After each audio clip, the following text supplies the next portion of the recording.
Et donc, à cet égard, il faut savoir avec quel genre de programme on traite. Parfois, la désagrégation nécessaire est différente de ce qui intéresse en fait le système national d'information sanitaire.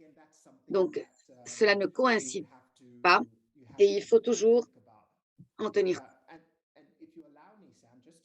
Et ça m'a encore, pour conclure, un petit mot.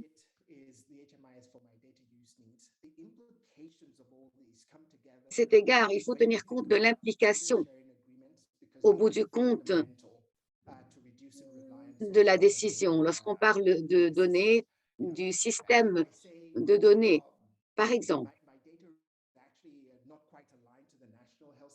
mes données ne s'alignent pas au système sanitaire national, il faut peut-être essayer de renforcer le système national en se fondant sur un système en particulier.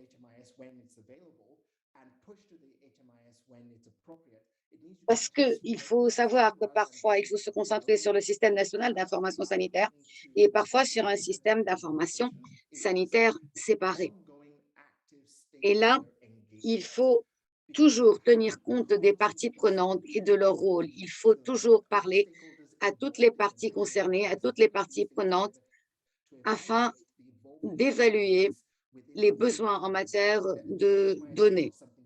Cela est fondamental. Et là, ce n'est pas un système statique. La plupart des pays, dans leur politique nationale, ont un cycle de 2 ans afin de revoir ces données, de voir les besoins et de rester en contact avec la communauté des parties prenantes pour voir s'il est nécessaire, par exemple, d'inclure des données qui, par le passé, étaient exclues.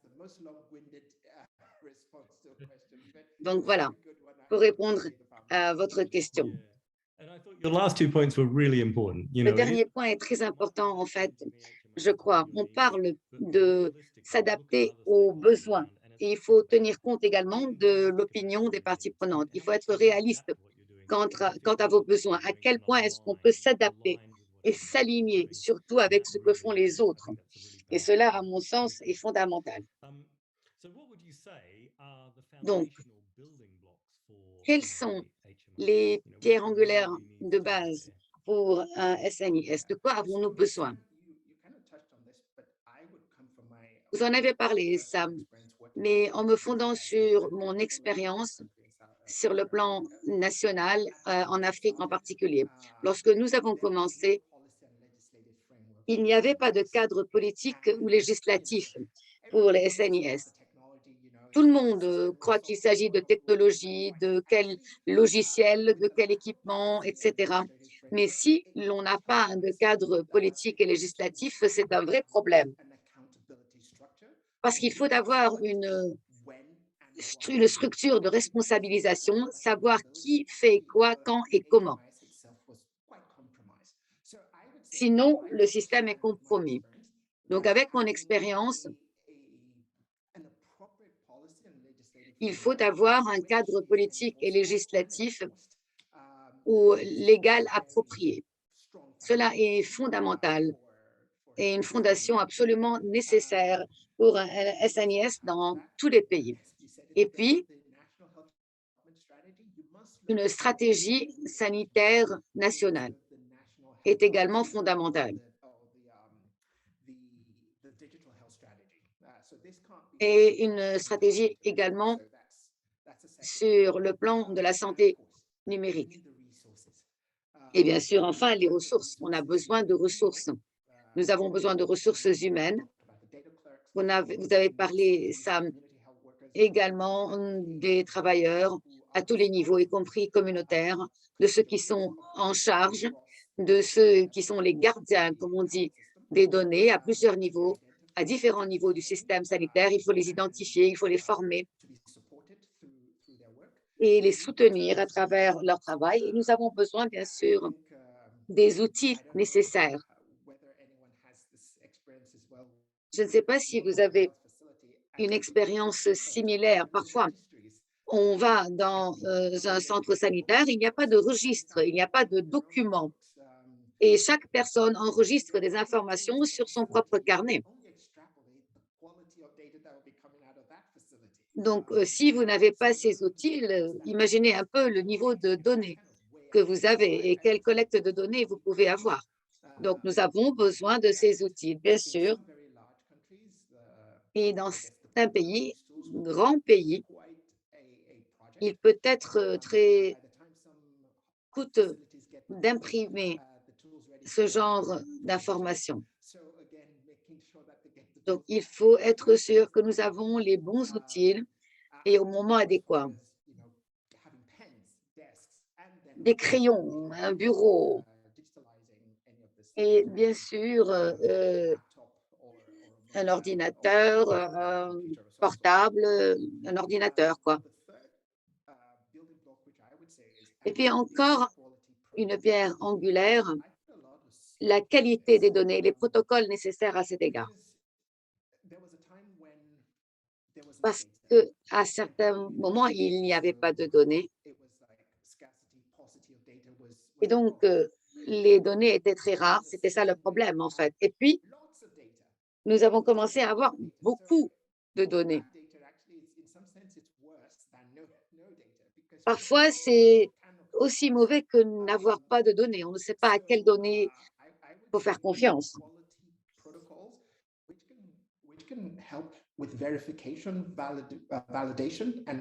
Je pense qu'on peut avoir des protocoles de qualité pour gérer la vérification des données. Pour parler du dernier point, la ratification, pour moi, le, le fait que les données soient immutables est très important. Parfois, on peut utiliser des données différentes pour avoir des valeurs différentes. Donc, il est très important de dire, voilà les données qui ont été vérifiées, rien ne changera, sauf si nous avons une documentation appropriée pour démontrer pourquoi les résultats et les données ont changé.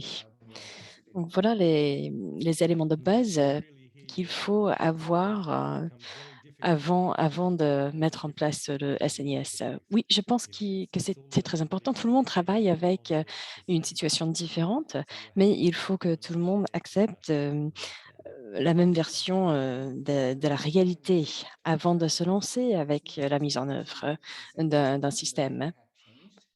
Oui, je sais que parfois, nous voyons qu'il y a des changements de données plusieurs fois dans un certain système. Ou peut-être on commence avec une source de données qui travaille avec le ministère, qui ont leur propre programme, leur propre système, et on n'est pas sûr quelles sont les bonnes données. Donc, il faut retourner au cadre initial. Donc, cela peut être utile que le ministère de la Santé soit le groupe qui gère ces systèmes et ces données. Et c'est excellent. Aussi, en fait, j'ai beaucoup plus de questions, mais il faut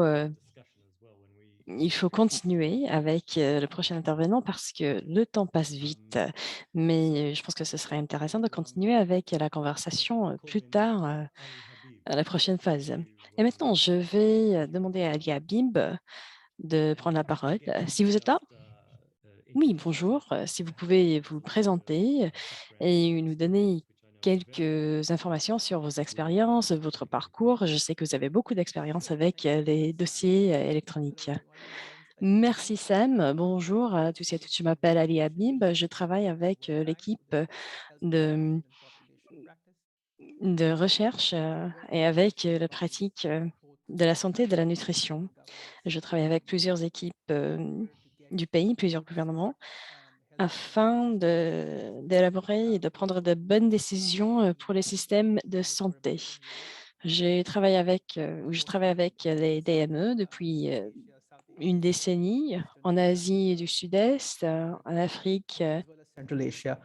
And a lot of the work has actually been setting up the EMR systems kind of from the ground up in places where nothing existed previously. So it's been quite the experience, and I'm happy to share today. Thank you for having me. That's great. So, look, to help us understand this a little better, if I can throw a C'est un couple plaisir d'être ici avec vous aujourd'hui. examples at you, and you can share with us Merci beaucoup. Et maintenant, pour mieux comprendre, si vous pouvez partager un peu plus d'informations sur vos expériences. Par exemple, si je veux renforcer la surveillance des maladies, si j'ai besoin de suivre quotidiennement les cas, les tests et les hospitalisations, pensez-vous qu'un DME pourrait être un bon choix qui réponde à mes besoins?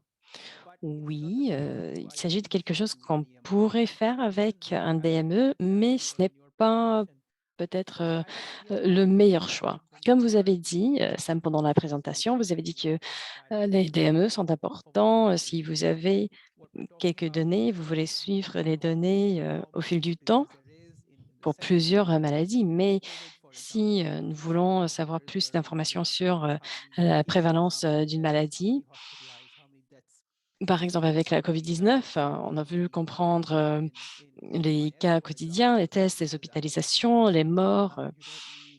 Si on veut avoir les données désagrégées, je pense que peut-être il ne faut pas utiliser l'approche de DME. Oui, ce serait possible d'en utiliser, mais je ne pense pas que c'est la meilleure solution. Vous avez parlé de la COVID-19. Est-ce qu'un DME pourrait être approprié pour suivre les patients COVID-19, y compris les symptômes, les diagnostics, la recherche des contacts et les rapports hebdomadaires? Oui, en fait, là, c'est un peu plus difficile et cela est un bon exemple de la réalité. Parce que nous pouvons dire, on devrait utiliser un tracker, on devrait utiliser un SNS. On est un peu entre les deux. Avec un DME, si vous avez l'infrastructure nécessaire pour suivre les données en temps réel, oui, je pense qu'un DME pourrait être approprié. Mais je pense que, à mon avis, la meilleure solution serait peut-être un tracker qui est lié à un SNS et pas un DME. On n'a pas besoin de suivre les besoins de chaque individu à travers plusieurs programmes. Dans le contexte de la COVID-19, souvent, il faut agir assez rapidement. Il faut établir des centres de santé d'urgence. Et je pense qu'avec un tracker, vous pouvez avoir toutes les informations nécessaires. Vous pouvez aussi créer des liens entre le SNIS et le tracker. Je pense que voilà une réponse à cette question. Et oui, c'est vrai, c'est voilà la réalité. C'est pour ça que vous êtes des experts, hein.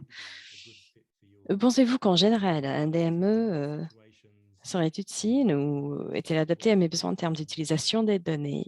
Dans quelle situation pensez-vous qu'un DME pourrait ne pas convenir ou pourrait convenir?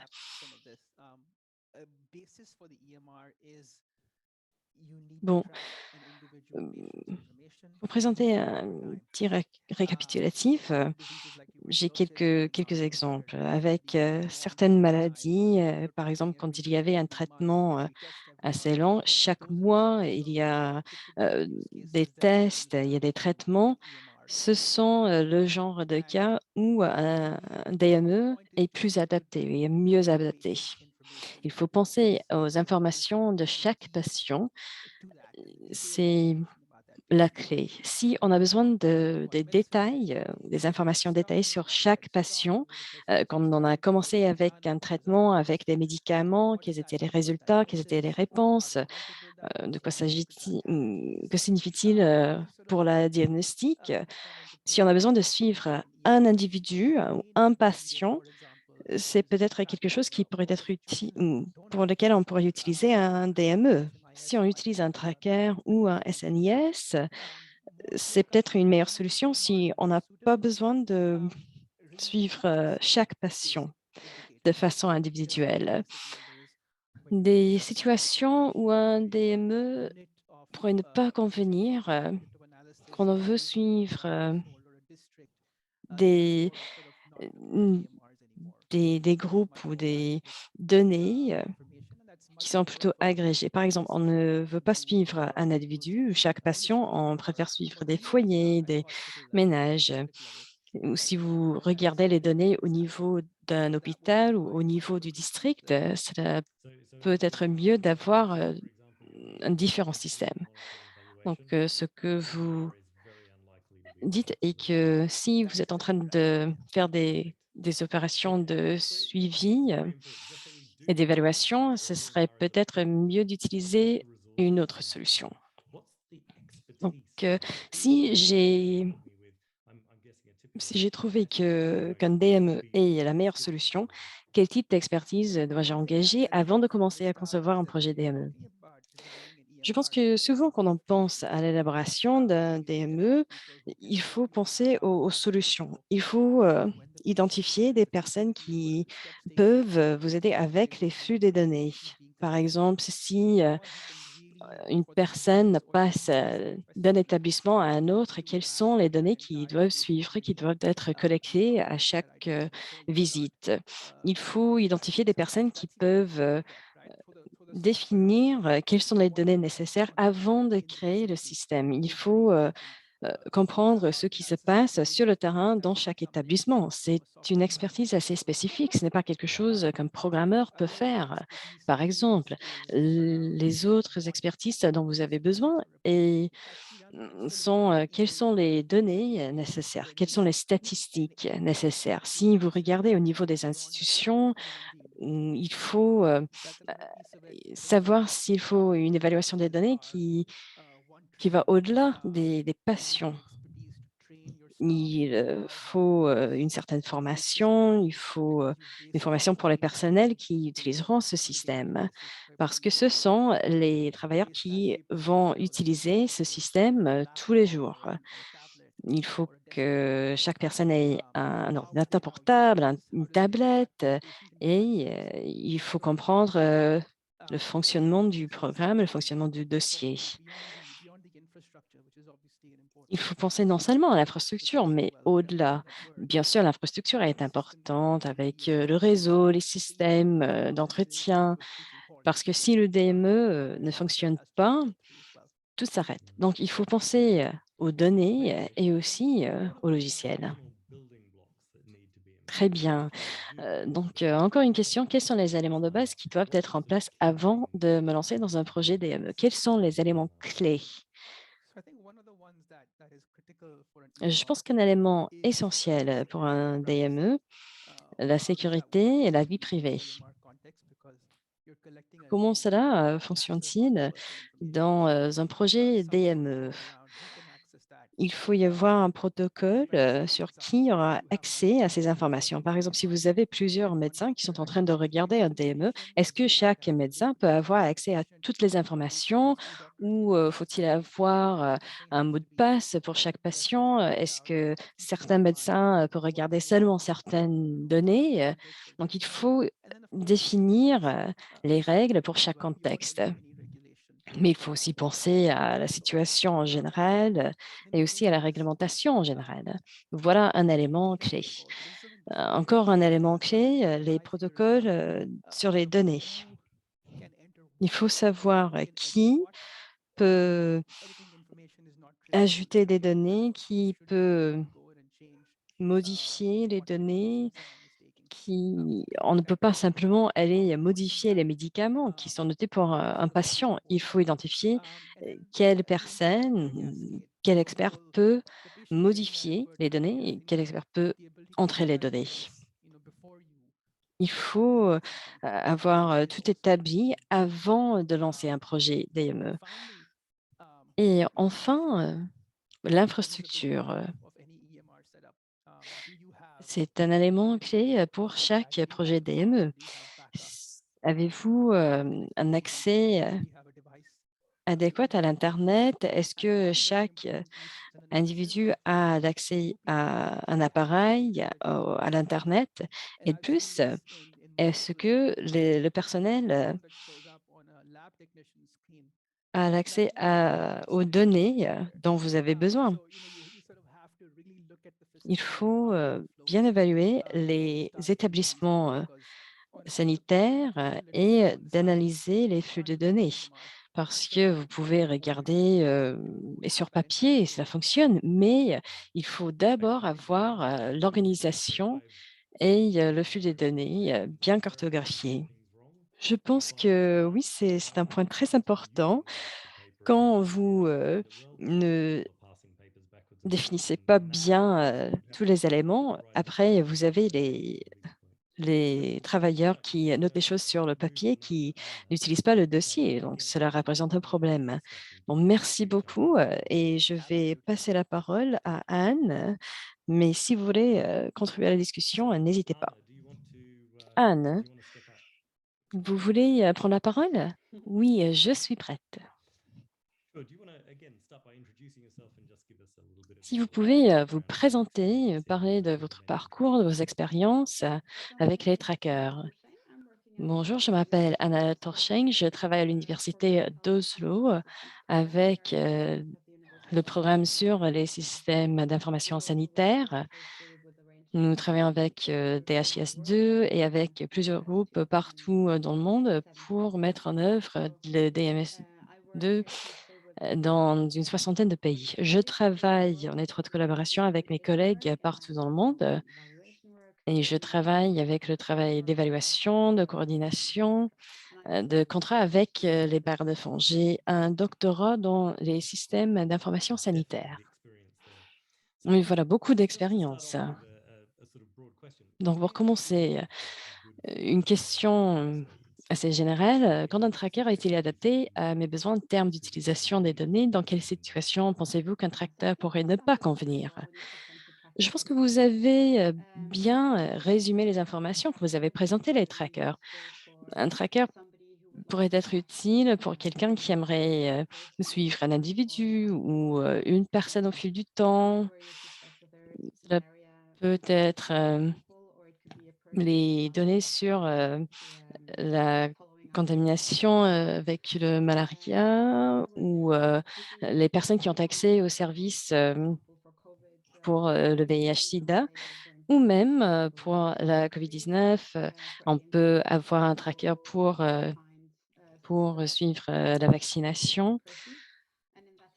Et avec ceci, les trackers pourraient être très utiles.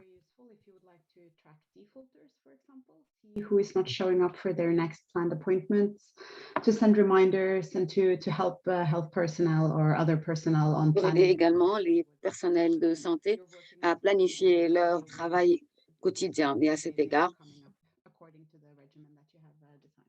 en fonction du système que vous avez en place, il faut comprendre que ce n'est pas tout le temps très important au niveau du suivi général. À cet égard, peut-être que le DME est plus efficace ou également pour gérer des hôpitaux. C'est plutôt pour les institutions de plus petites, plus réduites, mieux définies. Donc, pour un flot particulier de travail. Par exemple, nous rencontrons une personne, nous devons savoir de manière précise quels sont les besoins. Il faut savoir également ce qu'on fait et à quel âge. Et quels sont les éléments de base qui doivent être mis en place avant de démarrer un projet tracker. Quel type d'expertise nous faut-il avoir? C'est pareil, comme on l'a dit pour les DME, il faut savoir quelle est l'infrastructure, les outils, comment former le personnel. Et à cet égard également pour les trackers, je parle de mon expérience. Il faut d'abord bien définir les données nécessaires. Pourquoi nous allons utiliser le tracker? Si on n'est pas convaincu qu'il faut le faire, si on peut avoir un système plus simple, il faut l'adapter. Et puis, deuxièmement, il faut comprendre quel est le flot du travail au niveau de la santé, par exemple, dans une clinique. Est-ce que les infirmières sont très occupées, les médecins pareil? Est-ce qu'il y a toujours des lignes d'attente? Est-ce que vous attendez entre un patient et un autre? Est-ce que vous avez suffisamment de temps en fin de semaine pour pouvoir se charger de l'application? Donc, il faut essayer, évaluer, voir si cela peut fonctionner comme vous le désirez. Un autre point important, il faut s'assurer qu'il y a un soutien politique réel et solide. Un projet tracker ou un projet DME exige un investissement financier important. Il y a beaucoup de projets à cet égard qui sont soutenus au départ et puis, au bout de quelques années, le financement se réduit. Et puis, on n'a plus, en fait, le financement nécessaire pour remplacer les outils ou le matériel, etc. Donc, on ne peut pas réussir si c'est l'idée d'une seule personne. Il faut qu'il y ait un soutien à très haut niveau. Et puis, au niveau de l'expertise,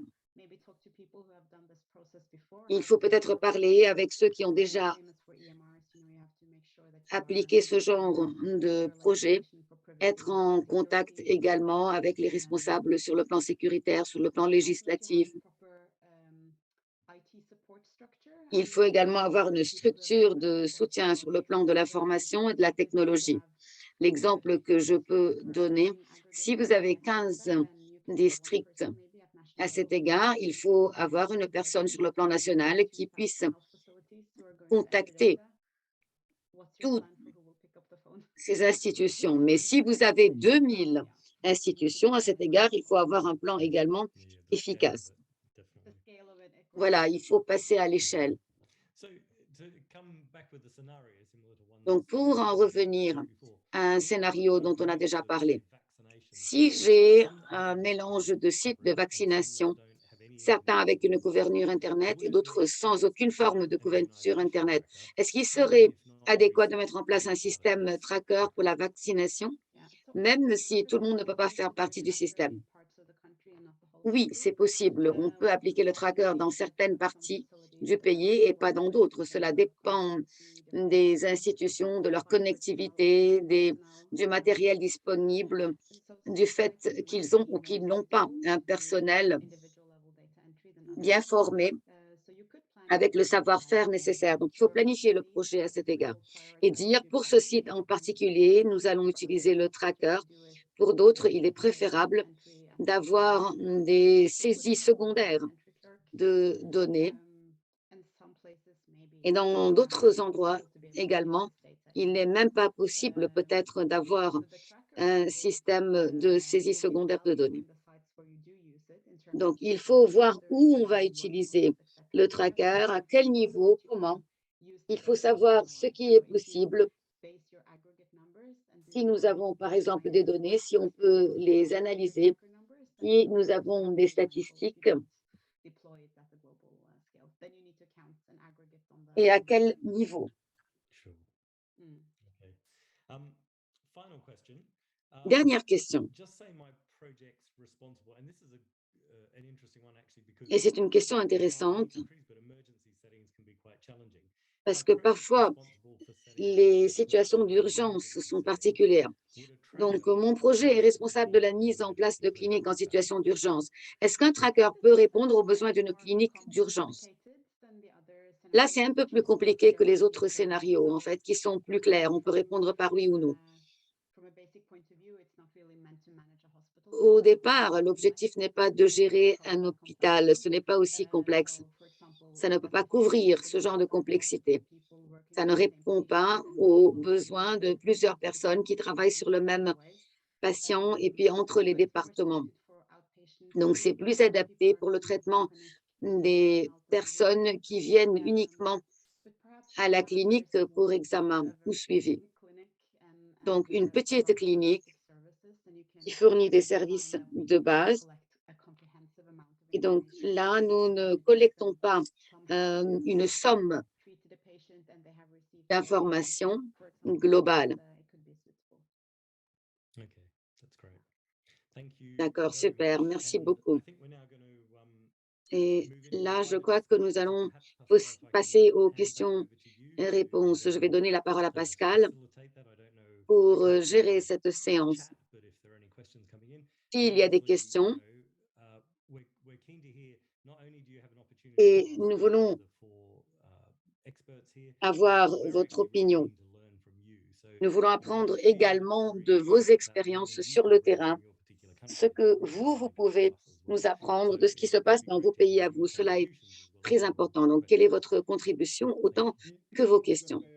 Merci beaucoup à Boussoyer. Merci Ali, merci Anne.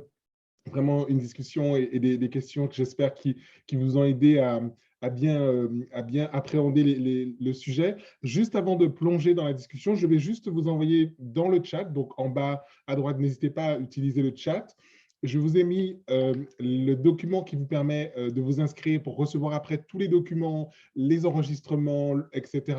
Donc, n'hésitez pas à vous inscrire dans la liste des participants. Et aussi, je vous ai aussi ajouté le formulaire d'évaluation de façon à ce qu'on ait un peu une idée de ce à quoi vous vous attendez pour la suite. Voilà, donc je vous ai mis ça tout de suite de façon à ce qu'on ait vraiment pleinement le temps de discuter.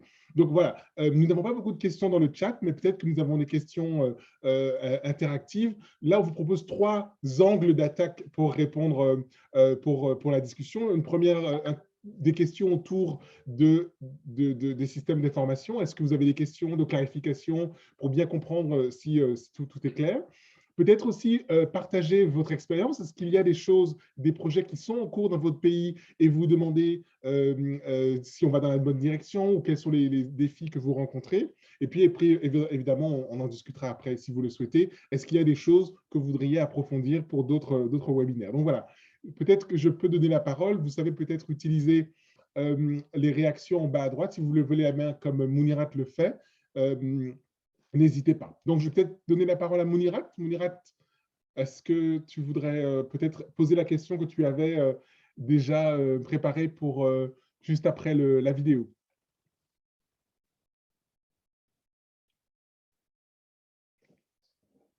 Ou est-ce que c'est une question qui a déjà été répondue? Bon, on va considérer que pour l'instant, Mounirat, voilà. Donc, est-ce qu'il y a des questions? N'hésitez pas, soit dans le chat si vous êtes plus à l'aise, mais aussi n'hésitez pas à lever la main et à prendre la parole. Est-ce que pour commencer, il y a des questions sur voilà, les systèmes de santé? Est-ce qu'il y a des… Oui, je crois que quelqu'un a ouvert le micro, je ne sais pas qui c'est. Non? Ben, c'est très étonnant qu'il n'y ait pas de questions. Tout est possible. Ah voilà, nous avons Sylvain du Burkina Faso qui a une question. Bonjour Sylvain. Oui, bonjour Pascal. Merci beaucoup pour la communication. Je crois que ce fut pour moi une opportunité d'apprendre davantage, de découvrir de nouvelles outils de travail dans le domaine donc, de la santé. Alors, j'ai une petite question. La question, c'est de savoir, est-ce que les systèmes qui ont été présentés permettent, par exemple, de faire le suivi dans le domaine de la nutrition, la malnutrition? Est-ce que ça permet de faire donc, ce type donc, de suivi-là? C'est là ma question. L'autre, c'est une préoccupation que Bussoy a déjà essayé de répondre. C'est par rapport à la désagrégation des données au niveau commune. Dans notre contexte, nous avons des données qui existent, mais ce sont des données de type global, de telle sorte que quand vous prenez à l'échelle d'une commune, d'une petite commune donnée ou commune rurale, nous n'avons pas les données qui sont désagrégées complètement jusqu'au niveau commune. Donc, du coup, ça fait que ça pose véritablement des problèmes d'évaluation, de planification et même de suivi. Parce que les données sont globales. Voilà, quand je prends par exemple la question de la malnutrition, on va voir que c'est au niveau, on donne la valeur de l'indicateur ou les statistiques au niveau de la région, au niveau de la province, mais quand on descend au niveau commune, bon, on n'a pas la lisibilité par rapport à ça. Voilà, merci. Très bien, merci beaucoup. Peut-être prendre une autre question, puis après, je crois qu'il y avait une autre main, mais sinon… Il y a une question d'Esther dans le chat. I'm going to switch in English. Esther is asking, how have countries fared with patient… Comment est-ce que les pays réagissent lorsque les systèmes deviennent obsolètes et qu'on a besoin de les mettre à jour? Peut-être qu'on peut commencer à répondre à ces questions. your mic again? Boussolé? Thank you. Yeah, very important question, Sylvian, and I know Oui, des questions très importantes. I have some things to say here. So this is about collecting data. Il s'agit de la collecte des données à un niveau global, mais il faut également pouvoir suivre certains indicateurs sur le plan communautaire. Et si vous vous souvenez, dans la présentation de Sam dans le système SNIS, vous avez des données agrégées. Par exemple, nous avons 20% d'enfants souffrant de malnutrition dans cette communauté. Donc, vous avez un pourcentage, un chiffre global. Et la question que vous posez, comment est-ce que nous passons de ce chiffre global au particulier pour identifier le nombre de ces enfants dans une communauté en particulier? Là, peut-être, nous avons besoin d'intégrer un programme tracker dans votre système. Anna en a parlé également dans sa présentation. OK. Anna? Oui, utiliser un tracker ou les données agrégées et puis les intégrer dans les données que vous avez. Et là, il est possible d'identifier certains domaines où il y a plus de malnutrition comparé à d'autres zones, par exemple, pour pouvoir mieux cibler et cerner le problème sans avoir à identifier chaque personne en particulier.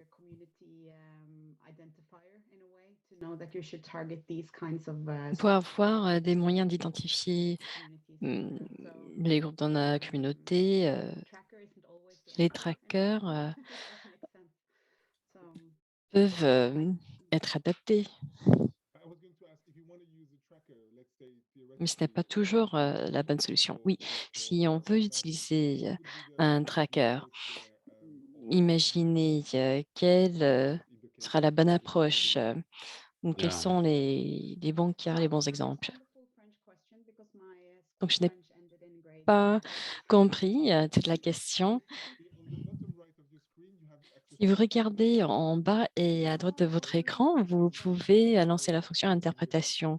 Toutes mes excuses, je ne savais pas que vous n'avez pas lancé cette fonction. Ah oui, toutes mes excuses, je ne l'avais pas. Si vous pouvez répéter la question. Bon, la question était, comme vous a dit, si nous avons des données agrégées, par exemple sur la nutrition, et quelqu'un aimerait, ou voilà le défi, nous n'avons pas les données au niveau local. Que pouvons-nous faire pour déterminer les bonnes voies d'action pour répondre aux besoins et pour s'attaquer aux défis? Exactement. Si nous avons voilà la question. Si nous avions utilisé un tracker, que faut-il faire? Si vous voulez utiliser un tracker pour identifier les cas de malnutrition dans une communauté, voilà la question. Oui. D'accord, nous avons ce que nous appelons les paquets de l'OMS ou les programmes qui sont basés sur les standards de l'OMS, par exemple avec la nutrition.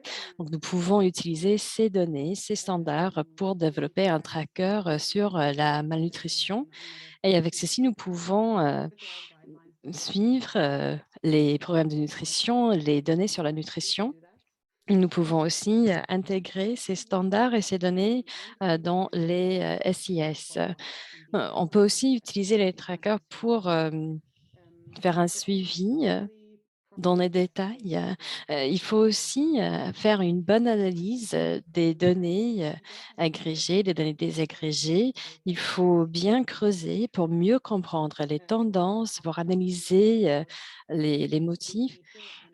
On peut creuser encore un peu plus pour mener une enquête qui est bien détaillée. Voilà deux voies, deux choix. On peut utiliser les, les données désagrégées pour faire des enquêtes plus profondes, ou on peut OK. utiliser les standards existants.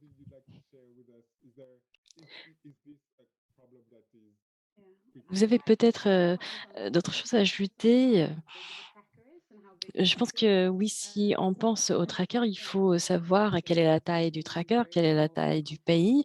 Les trackers sont très efficaces pour suivre les, les, euh, les choses plus ciblées. Ce n'est pas simplement pour dire, bah oui, on va suivre l'immunisation des enfants pour toutes les maladies. Il faut avoir quelque chose qui est plus ciblé, où il faut bien organiser les trackers, les données souhaitées. Parce que sinon, si on a trop d'informations, quelque chose qui est trop grand, on peut avoir un crash ou quelque chose qui bug. Il faut essayer d'apprendre, de tirer des leçons des expériences et d'apprendre de la première phase avant de passer à la prochaine phase. À l'université de Seoul, nous menons des recherches académiques sur les tendances dans le domaine de la santé et nous avons compris qu'il est important de partager la valeur de ces projets avec les personnes. Si moi, j'ai déjà commencé avec la première phase et tout le pays a déjà mis en œuvre le tracker et moi, je dois attendre 3 à 5 ans avant d'avoir des résultats, cela peut être très difficile. Donc, il faut commencer d'abord avec les résultats pour une clinique ou pour un district. Et après, on peut mettre à l'échelle le tracker pour avoir les informations d'une région élargie. Nous avons quelques minutes de plus. Je vais demander à Alice si elle a quelque chose à ajouter. Oui, très brièvement, je pense que j'aimerais juste ajouter que si on parle d'un DME national, d'un système national, ce n'est pas quelque chose qu'on peut réaliser sur le court terme. Il faut penser à l'image en grande. Si vous allez passer des mois avec les tests, je pense que les tests devraient être intégrés dans le plan. Il faut comprendre que c'est un programme de 5 ans. Il faut penser à quoi ressemblerait-il ce projet dans 5 ans, par exemple. It's a bit of a strong word. I mean, what is it that the system cannot do that you want it to do? Et voilà une question importante. Que peut-il faire le système? Il y a des systèmes qui peuvent faire plus, mais est-ce que vous avez besoin de plus? Si vous pensez aux exigences, par exemple, vous n'avez pas besoin de plus. Si vous utilisez un programme qui date de quelques années, il n'y a pas de souci. Vous pouvez continuer à utiliser ce même programme. Mais si vous voulez faire davantage, voilà un problème. Il faut améliorer le programme, il faut renforcer les capacités. Mais à mon avis, si vous n'avez pas besoin d'autre chose ou des actions supplémentaires, je pense que vous pouvez rester avec le système que vous avez déjà en place. Oui, j'aimerais aussi ajouter quelque chose, Pascal, si vous me permettez. J'aimerais parler de mes expériences sur le terrain. Si vous avez, à mon avis, un projet DME qui n'est pas très bien conçu, il faut prendre du temps pendant la phase test pour comprendre où sont les problèmes. On a, par exemple, après mes expériences, souvent pour la conception, on a parlé seulement avec les médecins, les infirmiers, et après nous avons un programme qui ne dépasse jamais cette phase de test. Il faut être sûr d'avoir des experts de tous les aspects, par exemple les agents de santé communautaire, les infirmiers, les médecins et les programmeurs. Il y a une question, donc je remercie Véronique Keitassar de la Guinée-Conakry, qui pose une question en demandant comment assurer la fiabilité de SNIS à travers le DIHS2. Et j'apprécie beaucoup cette question, parce que c'est une question aussi sur votre contexte, vos projets, vos défis. Donc voilà, donc je pose la question. Je ne sais pas, Sam, qui serait peut-être Boussoyer, qui serait idéal pour répondre à cette première question. Boussoyer? Yeah. So data quality always Oui, starts merci. La qualité des données, la fiabilité commence en dehors du système. Il faut assurer que ceux qui font la collecte des données comprennent l'importance de ces données, comprennent comment assurer la qualité de ces données. Il faut commencer avec le renforcement des capacités de ces travailleurs. Donc, si vous travaillez avec des personnes qui font la collecte des données et ces individus ne comprennent pas l'importance de ces données, ça ne va pas fonctionner. Donc, il faut d'abord investir dans les capacités de ceux qui font la collecte des données. Après, vous pouvez utiliser des règles de validation des données. Et avec ces processus, vous pouvez assurer qu'il n'y aura pas de mauvaises données ou des données qui ne sont pas fiables, qui sont entrées dans le système. Vous pouvez aussi faire des évaluations de la qualité des données. Ce sont des exercices qui sont essentiels pour assurer la qualité des données. Pour les personnes où il faut faire une évaluation des données chaque mois, chaque semaine, chaque trimestre, et je pense que c'est comme ça qu'on peut assurer la fiabilité. Anne, allez-y. Je pense que Boussoyer a présenté les essentiels. Je pense qu'aussi, il faut toujours avoir des boucles de rétroaction avec ceux qui sont en train de faire la collecte, ceux qui sont en train de faire les évaluations. C'est normal que nous avons des travailleurs, des agents de santé qui se sont débordés, qui ont surcharge cognitive. Donc, ça peut être difficile de demander encore plus des agents de santé. Il est important d'avoir un certain soutien pour ceux qui sont en train de faire la collecte des données. Il faut aussi fournir un soutien pour expliquer ce qui rend les données fiables ou des données de qualité. Si ceux qui font la collecte des données peuvent utiliser les données ou ont des produits qui peuvent utiliser pour la gestion de leur clinique, je pense que c'est un moyen d'assurer cette qualité. Ali, vous avez quelque chose à ajouter? Oui, je pense que oui, la qualité est très importante. J'ai vu des situations où des individus ont un peu trop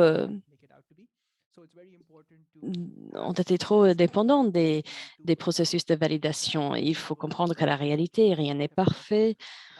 Il faut aussi penser à tous ceux qu'on a pu oublier pendant l'élaboration du programme. Il faut aussi penser aux filtres qu'on peut utiliser ou aux règles strictes de validation. Donc, je voulais juste vous cautionner par rapport à la fiabilité des données. Merci beaucoup. Je pense que si vous êtes tous d'accord, nous pouvons nous arrêter ici pour prendre le temps de vous rappeler de remplir la liste des participants et de compléter le formulaire d'évaluation. Et j'aimerais remercier nos trois invités, Ali, Anna et Boussoyer, qui sont tous ici avec nous. Merci de vos contributions. J'imagine que vous avez d'autres choses à ajouter. Si vous, les invités, ont d'autres questions pour nos intervenants, vous pouvez bien sûr les contacter. Nous avons enregistré les deux vidéos en anglais et en français. Sam est en Australie. Nous savons qu'il est très tard. Merci Sam d'avoir été ici avec nous. Merci pour la coordination de ce webinaire. En conclusion, je tiens à vous demander, y a-t-il quelque chose que vous aimeriez faire comme suivi? Nous pouvons vous envoyer le PowerPoint, les vidéos. Y a-t-il d'autres choses? Merci Freddy d'avoir dit que c'est une très belle session. Y a-t-il d'autres choses que nous pouvons faire pour vous aider? Je sais qu'il y avait une question, y a-t-il des produits dans nos pays? Y a-t-il des moyens que nous pouvons vous soutenir, que nous pouvons vous fournir avec les outils? Sam, quels sont les choses que nous pouvons faire à l'avenir. Et après, je vais vous demander d'allumer vos caméras pour dire au revoir. Sam, à vous. Merci. J'aimerais prendre cette occasion pour remercier les intervenants. Merci de tout ce que vous avez contribué. Merci à tous les invités pour les questions et le partage d'expérience. Oui, nous sommes très flexibles. Nous pouvons organiser d'autres webinaires. Nous aimerions vraiment avoir plus d'informations sur les domaines qui vous intéressent, le soutien dont vous avez besoin, quelles sont les informations qui seront importantes à avoir, mais quelque chose de très intéressant pour nous est de travailler avec les personnes qui ne sont pas des experts. Et comment pouvons-nous aider les non-experts à avoir accès à ces informations et à comprendre ces informations? Souvent, nous travaillons avec les experts, mais il est très important de travailler avec toutes les personnes pour les aider à mieux comprendre ces systèmes d'information sanitaire. Merci beaucoup. Je vois quelques visages, quelques caméras. Je vous souhaite à tous bonsoir, bon après-midi et bonjour, bonne journée, bonne soirée Merci à vous tous. beaucoup. C'était un Merci. plaisir de passer du temps avec vous. Wow. À Wonderful. bientôt, si vous le souhaitez. It's a pleasure to Merci. meet you. Merci aux interprètes. Thank you for the interpreters. We have Thank a you so little much. heart. Thank Somebody you. said a little heart. Have a great Merci. day and good night from here. I don't know for whom, but it was a Bye. little heart. Bye. Bye. Bye, Bye everyone. bye. Bye Bye, Dieudonné. Bye, bye. Nadine. À bientôt. Thank you. À Bye, bientôt. Dieudonné. À bientôt. Bye, everyone. Thank you. Thank you. Bye bye. Good to meet you. Wow. All right. Thank you very much for the guests. It was a pleasure. Ali, I think you're here. Sam, Thanks, everyone. I think Yeah. it's time to go to bed. Merci encore à nos invités, merci à tous nos intervenants. Je crois qu'Ali, vous êtes ici. Bon, au revoir à tous. Bonne journée.